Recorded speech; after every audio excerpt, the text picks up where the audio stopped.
crisis, that it is not so much the pandemic or what happened in the last 1 year or 15 months. There is something you seem to believe which is fundamentally wrong with the economy. Am I correct? Who are you blaming at the moment? The drop in rank is ours. Everyone in the world cannot drop rank. That's the point I was making. So the crisis has slowed down every economy in the world. But India has slowed down much more than other economies. And even if you look at the turnaround that is coming, World Bank has just put out yesterday or day before, that in the coming year, 21-22, India's growth is going to be going up to, I think they put it as 8.3% or 8.2%. But after a drop of 7.3%, then 1 year later, a climb of, say, 8.3% is still 1% over 2 years. So this way, India has done worse than other countries. It has dropped rank. So you have to take that in the face. But, and India has strengths also. If you look at the recent Monetary Policy Committee after the committee report, the statement that has come out from the central bank governor, I think it's a very balanced statement. He points to exactly what I'm pointing out over there very carefully in central bank language, that India has twin dangers that you have to be careful about. Inflation is picking up. Growth is down. Growth is down by rank, by every way. India's growth has come down. Inflation picking up and growth coming down is the classic feature of stagflation. The economy is stagnating and prices are picking up. That report actually is a wonderful report because I feel India's central bank does its policies very well. I'm also glad I should point out that the governor quotes Epictetus, my favorite Greek philosopher, in this report on the economy.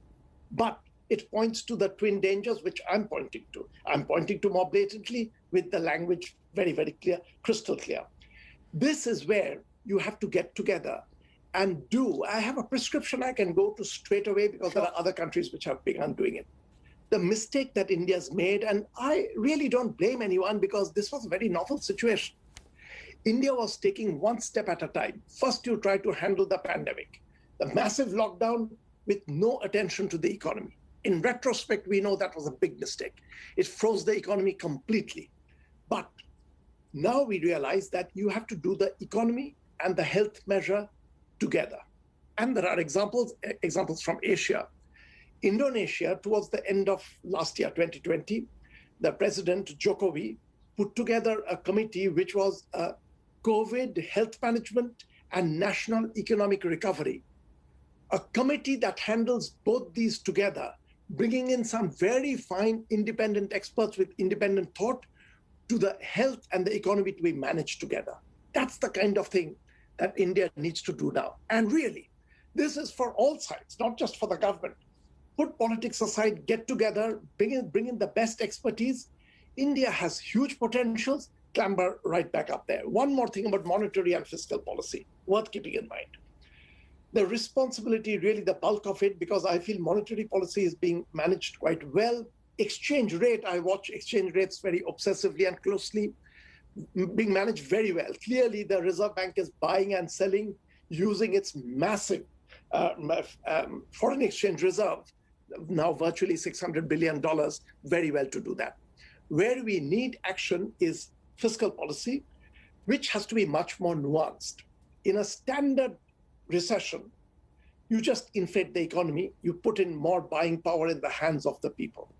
But when you get a recession, which is being caused by a pandemic, some sectors are doing very well, some sectors are doing very badly, which means the intervention that you need, the fiscal intervention, cannot be a bland buying power in the hands of people, as John Maynard Keynes had suggested for a general recession. It has to be a very, very nuanced policy, and that needs to be worked out. So expertise is the crucial thing. India is too complex a creature. Its potential is huge. If the potential was not that great, I wouldn't have felt bad. India doesn't have a potential. It'll fumble back to its normal state. But I think India has the potential to be right there in the forefront of the world, and we need to work on that immediately. So let's come, therefore, Dr. Bhalla, to two issues that are being raised by Dr. Basu one by one. One is stagflation. He believes we are in serious risk of flattening growth and increasingly high inflation. We are now seeing inflation numbers peaking a year-long peak of inflation, and we are seeing growth tapering off. That's the first danger.